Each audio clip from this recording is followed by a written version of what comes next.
We're involved. I guess I should start actually from the beginning. Sorry, I feel like I'm just having a conversation with you all. Okay, this is going to be the policy plenary, where we're going to dig a little bit deeper into the framing, the broader ideas around what currently is happening in the policy space, maybe do a little bit of visioning of where it could be going. And this will help to kind of set the tone, set the stage for a broad series of breakout sessions that follow this. So we'll do this, we'll have lunch, and then there will be, I think, 6 or 8 sessions where you'll have a chance to learn even more and go very deep into what's currently happening and how we can take those learnings and apply them to the work that we're doing in all of our different regions and states, et cetera.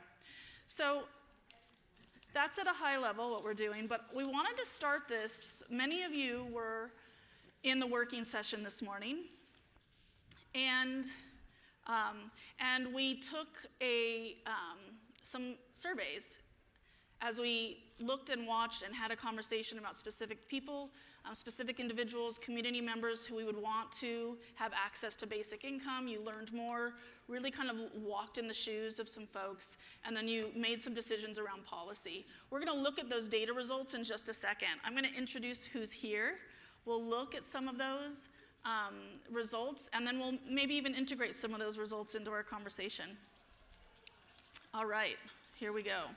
So first off, we have Jack Landry from Jane Family Institute. He's a researcher in the space, and he's here to help us understand a little bit more what's happening related to the child tax credit and the results from that and potential implications moving into the future. We have Jason Flack from Steady App. He's going to be able to talk a little bit more about what's happening in the actual infrastructure side of things and the kind of tech stack that's getting built to help us with distribution and some of the work that's happening at state levels, as well as some of the work in pilots. We then also have Harish Patel from Economic Security Project. He's going to talk more about the state level work that's happening in the space, in the policy space. And then we have Sarah Cowan from NYU. She's going to be able to talk with us more about the Alaska Permanent Fund research that's been happening, looking at some of the longest direct cash programs that have been in play, and learnings that we could potentially take forward into our work as we drive towards that federal basic income. So welcome, everyone. Thank you. For being here. All right, so let's look at the results. So you all had a series of questions when it came to designing policy for folks and for everybody at the table. If you can read it, it might be a little bit too far away. The things are also up there. Okay, so the first question was thinking about the realities of the person or people that you focused on through this empathic policy process. What amount of basic income would they need to receive in each month to help them meet their basic needs? And we have a vast, resounding majority saying it would need to be more than $1,750. Is that surprising to anyone? Okay. Let's look at the next one. I don't have a clicker. I need a clicker. I'm going to grab a clicker.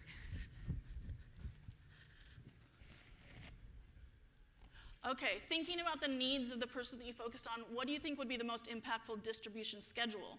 Here again, we see weekly, every 2 weeks, actually, is where, a lot of people, and then many people said that they should be able to choose. So that flexibility of the cadence of money, it sounds like for folks felt really important. Thinking about the person that you were focusing on, what government entity should be distributing basic income? A new independent agency should be created. That's kind of an interesting learning. When we think about what are the implications of that on policy, right, and the policy work that we're doing. We also have, most of the folks who wrote something in for others said they should be able to choose from as many options as possible. How should it be distributed? Checks, automatic debits, things like that. Again, as much flexibility so people can choose. And these are all the things we're going to have to be figuring out, right, as we go towards that federal policy. How can we give that flexibility? What are the stepping stones towards being able to get to that North Star? What role would placing income thresholds on eligibility for basic income have to access for the person? So this is means testing, right? If this was means tested, if our final policy was means tested, what would it mean for the people that you guys just spent some time walking around in their shoes? And it looks like here a good portion said that they would probably have access no matter what. Their income threshold would probably be below whatever the threshold was, so there would be no impact. Another large percentage, almost 40%, said that income would be fluctuating regularly up and down, above and below that threshold. So as we start to think about that, and then also the last, that maybe they wouldn't need it very often, but there might be some big life shock that happens that puts them down below. They take an income hit where they would need to have it turned on. Those two middle ones, the blue and the yellow one, I think is a really good one for us as we start to dig into things and we start to have this conversation and the conversations through the rest of the day. What would it mean to your people when they have this life event or a shock to their income and they suddenly fell below again? How can we make sure we get it to them as quickly as possible, right? In many ways, this is the group that is some of the most complex group for us to design policy for. Because if somebody for 2 months is fine, but then they have 2 bad months, we know with the gig economy, and I'm sure that Jason can talk a little bit about that, we know that fluctuation happens for a lot of people. And how do we have something that can be responsive so that people aren't waiting 2 months, 6 months, 8 months before they actually get the support? Okay. I'm excited about this as just a framing for us to start to dig into some of these ideas. And this was an exercise, but really just to plant seeds. So as we go into these conversations, we're thinking, are we taking care of Badia when we're talking about this right now? Are we taking care of Norm? Is Norm going to be able to get it? So that we can just make sure we're, again, always centering our community in these conversations as we move forward. All right, so we'll see if we can integrate some of these pieces into this conversation. But first, I'd really love to open it up to folks and for you to set a little context around specifically what your area of work is, and ultimately the implication of that on how we're going to get to that federal policy. And we can start down at the end with Sarah. Thank you. I'm Sarah Cowan. My last name, you all can't see the name tag I'm not wearing right now. So my last name is spelled C-O-W-A-N, and it's Sarah with an H. And I mention this because I'm hoping you'll come and greet me. And if you can't, then you send me a note and we can connect. And I'm really pleased to be here with you today. So what I am speaking with you about is a long-standing universal cash transfer program that has occurred in the state of Alaska. And I'm just going to take a few moments to tell you a little bit about Alaska. So Alaska currently has a population of about 730,000 people. 15% of the population is Alaska Native, so is indigenous. There are over 230 tribes and over 20 Alaska Native languages. Alaska is enormous. It is 2.5 times the size of Texas. When you overlay the map of Alaska on the continental United States, it literally goes from coast to coast. We have tundra, we have the Arctic, we have rainforest. And a lot of Alaskan history is unfamiliar and unknown to the rest of us. So I'll give you one example. I was taught in high school that the only foreign incursion on US soil during World War II was Pearl Harbor. And that is absolutely incorrect. The Aleutian Islands were invaded by the Japanese, 6,000 souls perished, and the indigenous population that lived there were interned in Southeast Alaska. Ronald Reagan paid reparations to that community. This is common knowledge in Alaska, and this was news to me. And I bring this up because context is important, but I also bring it up because one of the themes that we have been discussing throughout this conference is trust. And we live in an individualist society. And so when people here talk about trust and that trust is slow and that we need to work at the pace of trust, some of us here think that means interpersonal trust. because we live in an individualist society. And I want to invite you to consider ways that you don't want to just rely on interpersonal trust, but that you try to build policies and procedures to have institutional trust. And I'm talking about policies around power sharing, attribution, harm, grievance, repair. And there are a couple of reasons why. One is because interpersonal trust is slow and the needs are urgent. People are suffering and dying now. And the other is like, let's imagine a world in which I manage to earn the trust of the over 200 tribes in Alaska. And then I die. This is funny? The work ends. The work ends with my death. That's not a sustainable model. We can't do it. So it doesn't work in the short term, and it doesn't work, God willing, in the very, very long term. So as you chew on that, let me tell you about the cash transfer. And I want to be specific in my language because many people in Alaska loathe that anybody would consider their program in the same sentence as universal basic income. They are very uncomfortable with the fact that I am on this stage right now. And I'll explain the reasons why in a moment as I tell you about the program. So Alaska had an oil boom. And one of the structural changes that came from that oil boom was the instantiation of a sovereign wealth fund. And the sovereign wealth fund does profit sharing with every Alaskan resident and has since 1982.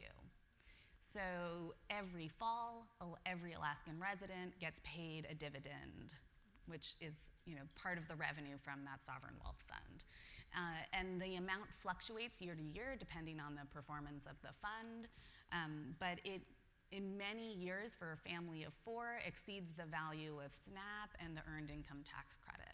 So in addition to it being an incredible amount of money, I guess it depends on how you think about SNAP and EITC, whether it's not an incredible amount of money. It certainly does not meet basic needs, but it is far more flexible. And flexibility is really important in this context because we have populations in Alaska that live in remote areas. So these are people who they and their families have lived there for millennia, and they primarily live subsistence. So what do you do with the SNAP benefits when you're living subsistence? And what do you do with SNAP benefits when the closest grocery store is a plane ride or a boat ride away and the river is frozen for most of the year? So the cash is actually incredibly important in what is largely a non-cash economy. I appreciate that I'm not the only person on this stage, so I'm just gonna take 30 seconds to describe 2 things. One is why folks there are so resistant, or many of them, to this tie to universal basic income. And that is because the way in which this dividend is framed and understood in Alaska is that this is what you get for being Alaskan. This is your birthright. It's not a social benefits program. It is not a poverty reduction program. It is what you get for being Alaskan. And then the second thing I want to mention is that the participation rates of this program are north of 90%. So this is far better than any other program that we're talking about in the United States. And because people are participating, for details I'm happy to get into later, the presence of this smooths the functioning of every other element of the bureaucracy of running the state of Alaska and results in cost savings and greater inclusion in a wide variety of ways.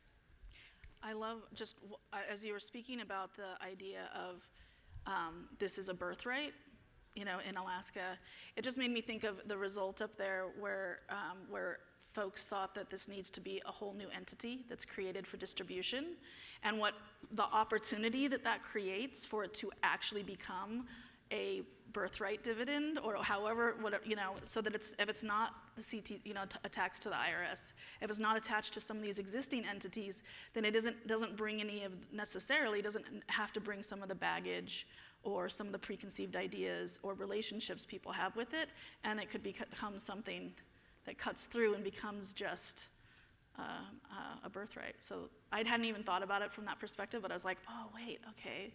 Starting to make some connections. Harish, how about for you? You want to tell us a little bit about the work that you all are doing? Yeah, and I feel bad that we're going to take you all the way from Alaska back to Chicago. We should do a site visit or have the next conference. Well, I am quite literally leaving from here to the Arctic Ocean. Wow. So you should see my suitcase. Thank you I just want to start with some thank yous. And I'm Harish Patel, he, him, pronouns. I'm a VP at Economic Security Project. And, in some ways, I was looking at like 21 years of this thing, and I've only been doing this work for 6 years. So thank you to the OGs that, built the field, did the research, were here before us. And I also want to just thank folks who are doing all the invisible work to get us here and the food. And so, start with gratitude. And then take one moment to kind of share. I think some of you may know Economic Security Project runs and manages a thing called the Guaranteed Income Commuter Practice. Can you raise your hand if you're part of GICP? Okay. It's a lot of familiar people. Great, awesome. In addition to Guaranteed Income Commuter Practice, we also do a lot of state work.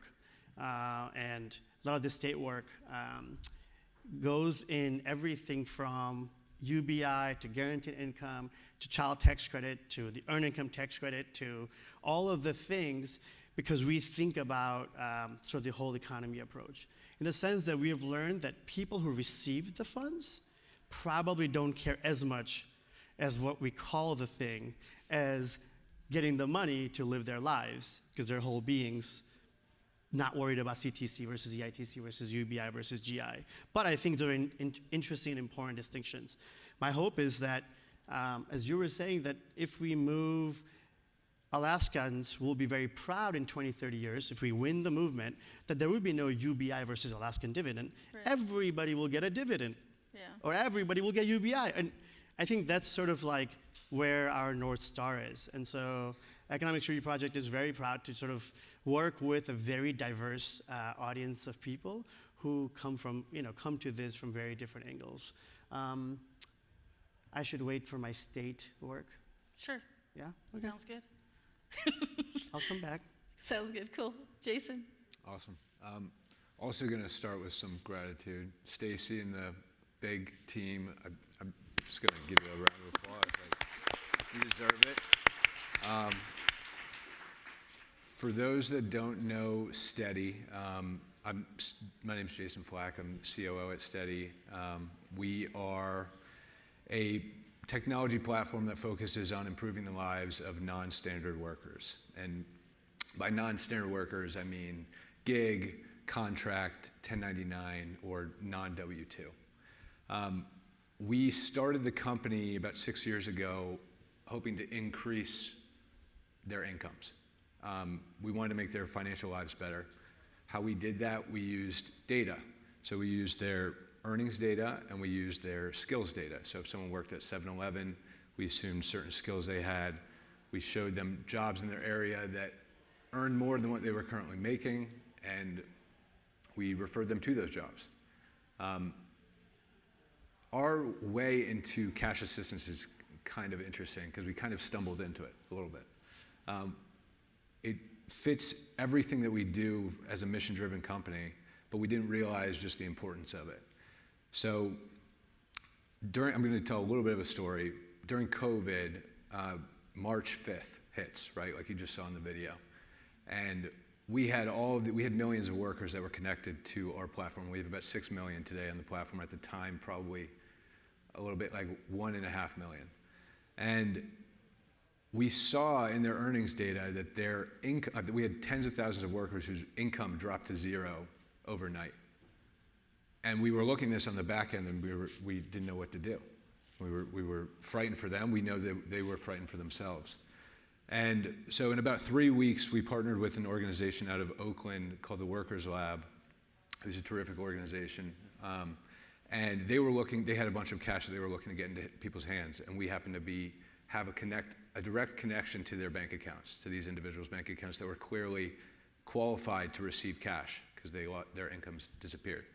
And so we ended up depositing about, I think, $3.8 million over the course of the next month or so in one-time $1,000 cash grants. And for us, this was almost, this was new. So we said, okay, let's see what happens when we deposit this money into their accounts. Let's look at over the next several months, how does this impact their financial lives? And the results were just as you'd expect. Not only did their incomes increase dramatically compared to those that unfortunately didn't receive funds, even though they were also hurting, but their savings accounts increases, their expense changed. And we realized that this was an opportunity for us to help the workforce that we were so desperate to support, which is cash assistance. And that started us down this path of what was originally just cash grants. Then we got into guaranteed income. We partnered with Humanity Forward, I think was our first pilot, and sort of started down that line. And we now run over 30 pilots through the Steady platform.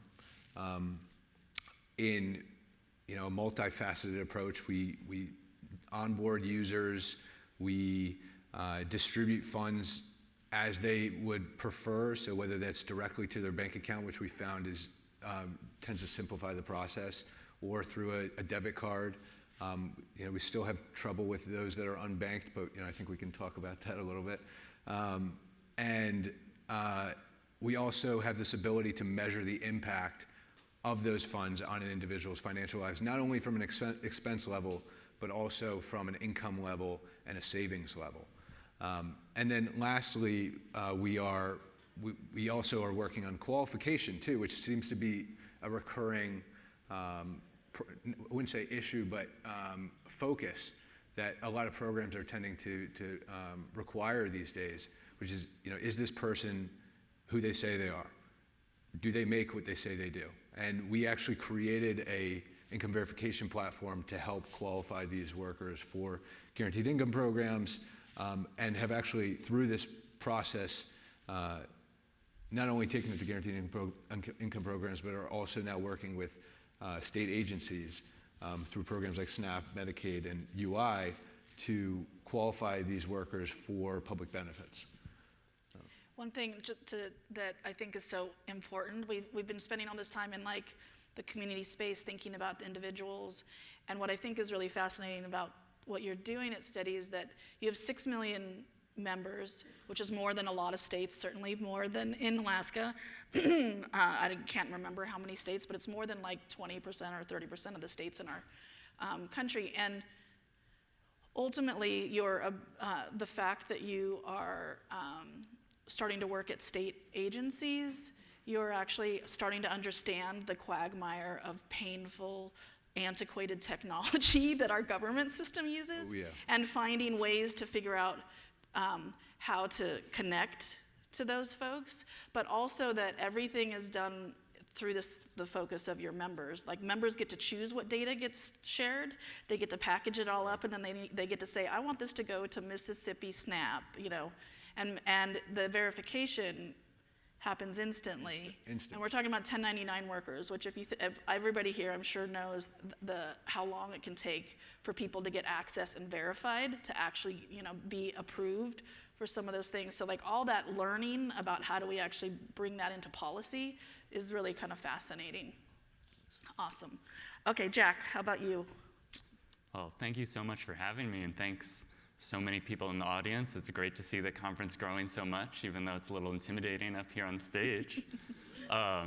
So my name's Jack Landry, and I work at JFI.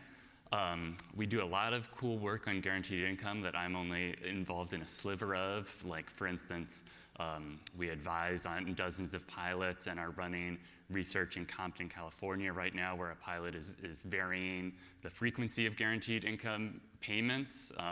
That's a very unique, cool thing. We also have an international arm. For instance, in Marica, Brazil, they have a guaranteed income policy that reaches 42,000 people in that city, and we're investigating kind of the macro community level impacts of that policy. But my specific work kind of focuses on translating the principles of guaranteed income into specific policy. So a lot of what I've worked on recently is the child tax credit, doing things like putting specific numbers on why it's more important to have an inclusive benefit that goes to the lowest income families than just raising the benefit level while not including low income families who might not have any income, any employment income. Also work on things like access for people who aren't normally going through the tax system because they don't have income. Now we're administering this big new benefit through the tax system. That's like a big issue. How do we get them enrolled? And most recently we've been doing a little bit of state level work to give you maybe like a more inspiring example, since the federal expanded CTC has expired. But Colorado has an awesome state level child tax credit, but initially it had kind of the same phase in as the federal credit. It wasn't including the lowest income families. And we were able to work with policymakers and advocates in Colorado, put some specific numbers on, the current credit is excluding 12,000 low-income kids. It's actually simpler to administer it in a fully inclusive way. And just a couple days ago, the governor signed that expansion into law. So we're very excited.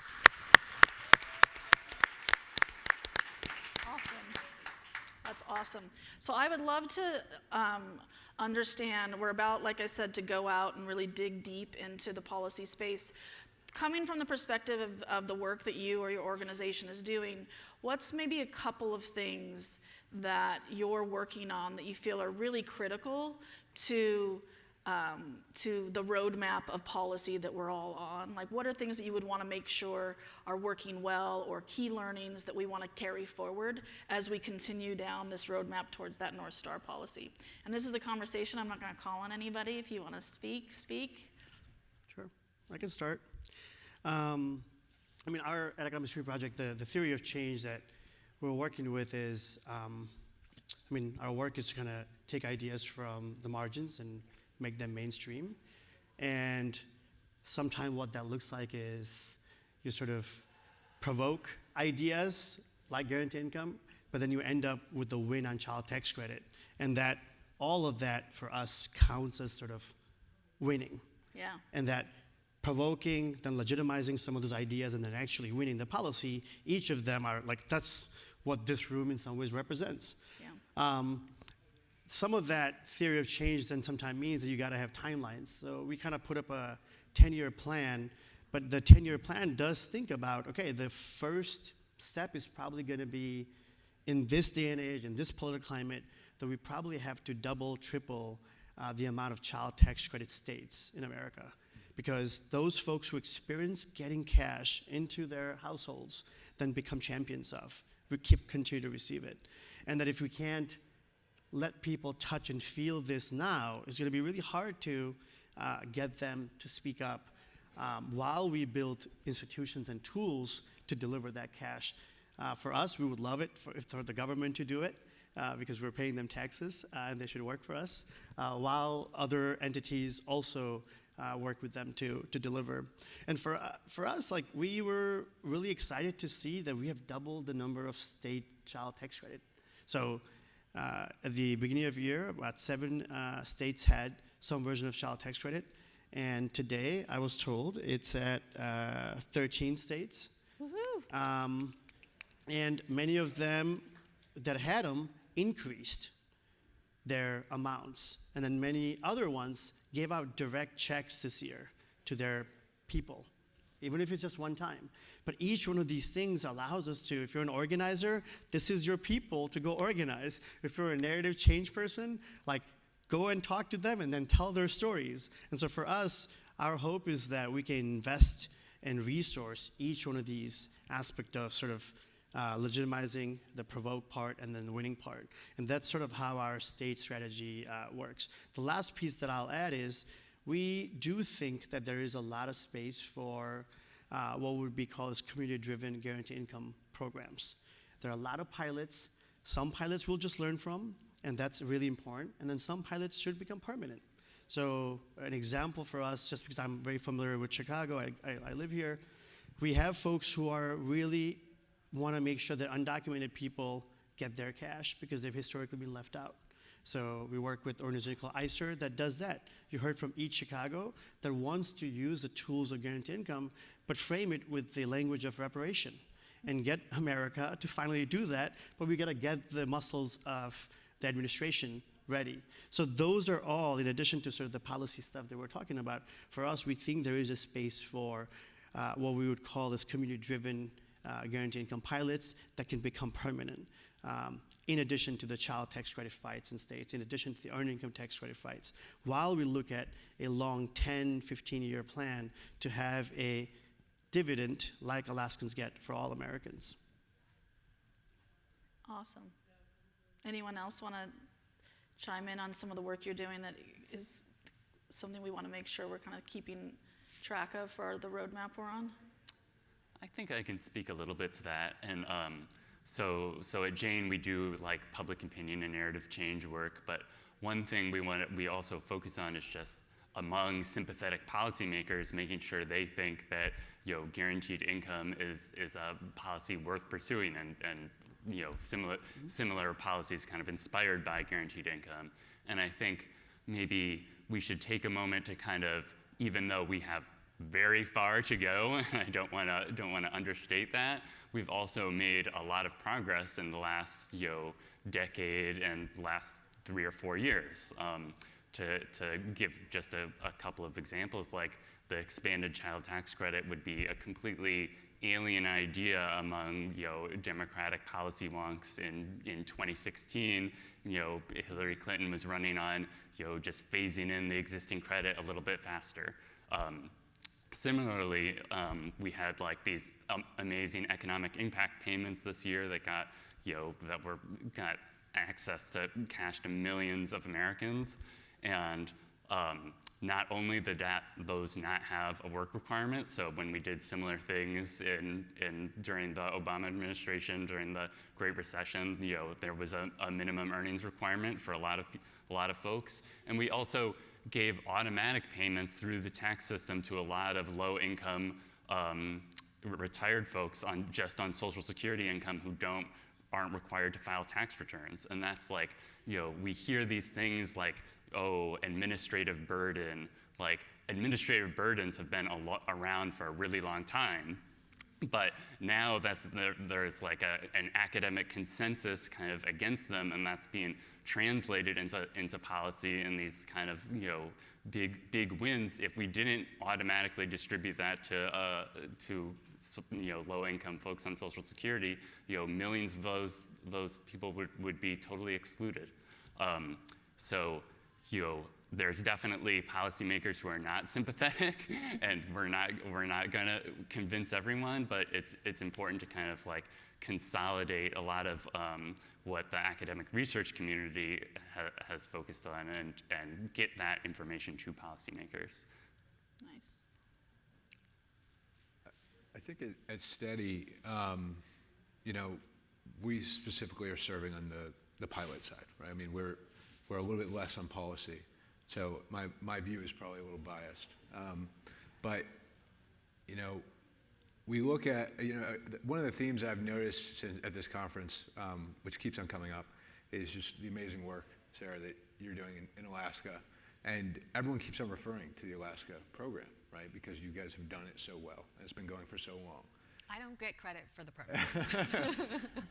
And, but, clearly there was something that was done right. It was implemented in the correct way, right? And I think as you continue to build these pilots that continue to turn into programs and you continue to do it in the right way, you're going to give policymakers the ability to look at something that was done correctly, right? So that they can start molding a real program off of something that's worked. And from a technology perspective, right, there are so many different facets that come into building a program, right? And I think just being able to simplify it and for the policymakers so that they don't really have, which GICP is doing, everyone in this room is doing, they're creating the roadmap that makes it easy to run the pilots and eventually turn it into a full-fledged program. Kind of knock down all of those roadblocks that policymakers might put in place, like it's going to be too hard, we don't have the ability, all of those kind of things. If we can check as many of those off, and the infrastructure behind is such an important part. Nice. So there are two things I'd like to mention from the Alaska case. So one is that Alaska is the hard case, and Alaska has done it since 1982. And so, and when I mean the hard case, I'm literally talking about how do you get money into people's hands, Yep. When there is no bank. It's not that they're unbanked, there's no bank around. So I think there's a lot to learn about Alaska, and I think that Alaska can be an opportunity to say, look, if they can do it there, they can do it there in the 80s. Pretty sure you can do it. The other thing I want to encourage, since I do have the opportunity to have your attention, is to think really creatively about revenue, public revenue that's not taxes. Yeah. And part of the reason I mentioned earlier that many Alaskans don't like any kind of comparison being made, and that's because they're like, UBI is taxes, and we don't like taxes. Now, I won't go into the details of how the Alaska state is funded, but this sovereign wealth fund and this dividend is pretty much taxes. It's taxes under another name. Yeah.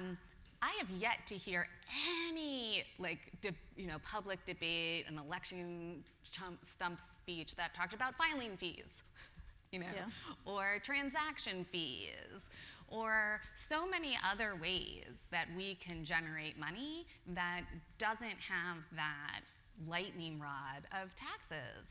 And as I think about the diverse coalition that exists in support of universal basic income, and I think about its weakest points, revenue is one of them. And so I want us not to shy away from the weak points of our coalition. I want us to use an Alaska-specific metaphor, drill down in those places. It just came to me. But it's going to stick around. Here, now I'll give you the other one, which is when I invite people, as I'm inviting each of you to come and learn more about Alaska, I say, come and join us. The water's warm. Well, I love that. I think it's a good, you just brought up what are some things that we aren't yet focusing on that we think we need to, like if we think about the next 2 to 4 years, what should we start to get into the pipelines? And you just transited, it was a soft pitch to me, awesome. Any other thoughts based on kind of your experience, your work? What are some things that we feel like we should start to focus on sooner rather than later? Again, taking it back to the workers that we serve, which are these, the non-standard workforce. One program that was talked about again in the incredible film was the Pandemic Unemployment Assistance Program, right? For the first time ever, contingent workers had access to a social safety net, right? Public safety net that W-2 workers have access to, right? But they, for some reason there was this siphon off of people that don't have access to it. And so I think, over the next, I think very practically sometimes, and I think we need to take small steps. And I think one major step that could get us to a point where federal pilot becomes a reality is focusing not on marginalizing individuals from receiving something like this. Like it should be universal, right? As opposed to, oh, well, you know, you don't meet this criteria, so you don't get a chance to receive this. I mean, the other problem that I think, I mean, when you're doing state work, we all know that there are certain states that'll be easier to organize than others. And that leaves a lot of the states that actually are in extreme poverty usually behind. And that's a challenge for us.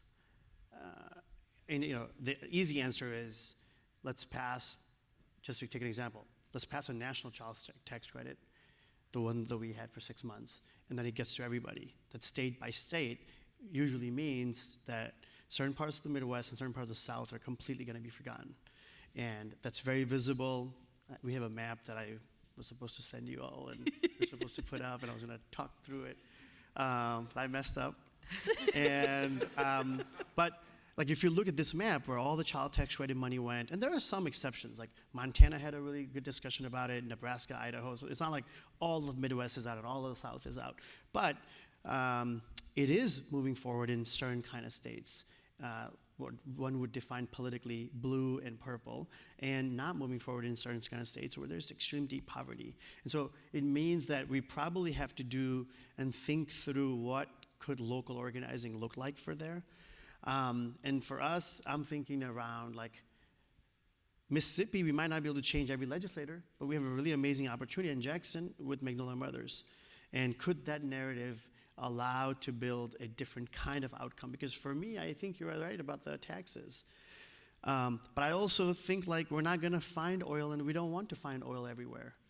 And so how do we look, like if it's not gonna be taxes and I don't want oil, yeah, there is a challenge for us to think about. Is it gonna be air or is it water? What next resource should we tap to pay our dividends?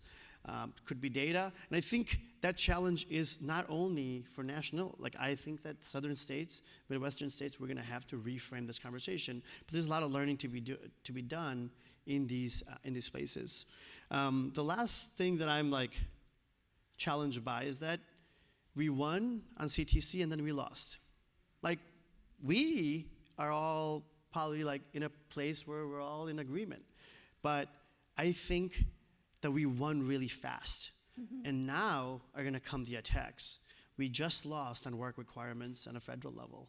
That's a terrible loss for the folks who are gonna be thrown out of the thing that they were used to getting.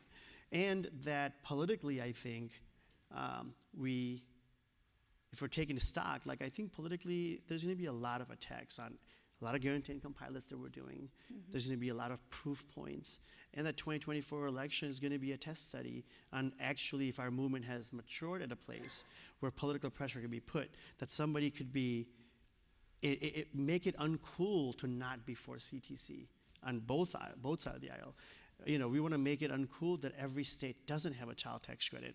Like there should be no state that doesn't have it, because it's actually a very bipartisan policy. So that's just like a challenge for us as I'm thinking about the southern states, Midwestern states, and just that we're gonna have to, we may lose, and we need to kind of think through what ramifications are coming our way. Awesome. Well, I know the food is ready and people are hungry, so we're gonna transition. But I love this, the visioning, the thinking through. Let's give a round of applause for the. And I'm also, Terrible way to end. That's not how I thought it was going to end. I apologize.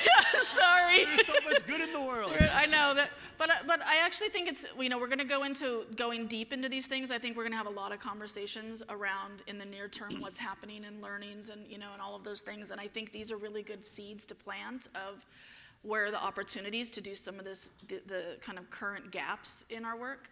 The one thing that I also just want to do a plug for is, as a grassroots organization, having folks on the ground. I think if everybody who received received the child tax credit and understood that it was a child tax credit and understood that it was on the table and understood that there was an opportunity for them to get in the streets to make sure they had it, we might be sitting in a different situation. Mm-hmm. And so how can we make sure we're also activating people through this process and engaging them and centering them in the process? All the things we've been talking about. Okay, logistics, real quick, before everybody gets up and starts eating pizza. We have pizza. Ooh, deep dish and regular, like thinner crust, salad, things like that. I do also want to call out a couple of programming things and also some little pieces around the food. So just like yesterday, we have 2 lines for food, a smaller line at the front, and then a line that can have 2 lines going through it. We also have gluten-free, vegan, and dairy-free Thai food here for everybody. It's at a round table. If there's somebody back there that sees Thai food on a table. Yeah, okay. It's going to be there. So that's going to be coming out in just a moment. So anybody who has dietary issues, there's going to be an abundance of food for you today. We appreciate you being patient with us yesterday. The other piece is at lunch, there's actually 2 programs happening. In Gallery 2 is the 1-hour bootstraps initial pilot that's going to be running. So if you want to learn more about the folks that you got to hear about in the working sessions, I advise you to go to get your pizza, if you're doing pizza, at the doors down at that side so you can get through the line quickly and get into Gallery 2. For everybody else, there's also a session upstairs in the solarium for researchers, and this is thinking about long-term opportunities that our research could inform, like generational. How can we start to understand some of that work? There's pizza and salad and things already up there, so if you're a researcher and you wanted to do that, you can bomb right up there and there'll be food for you. Otherwise, if you're not interested in doing either of those things and just hanging out, go through the lines. We'll see you guys in an hour and maybe 5 minutes. Thanks, everyone. Thank you.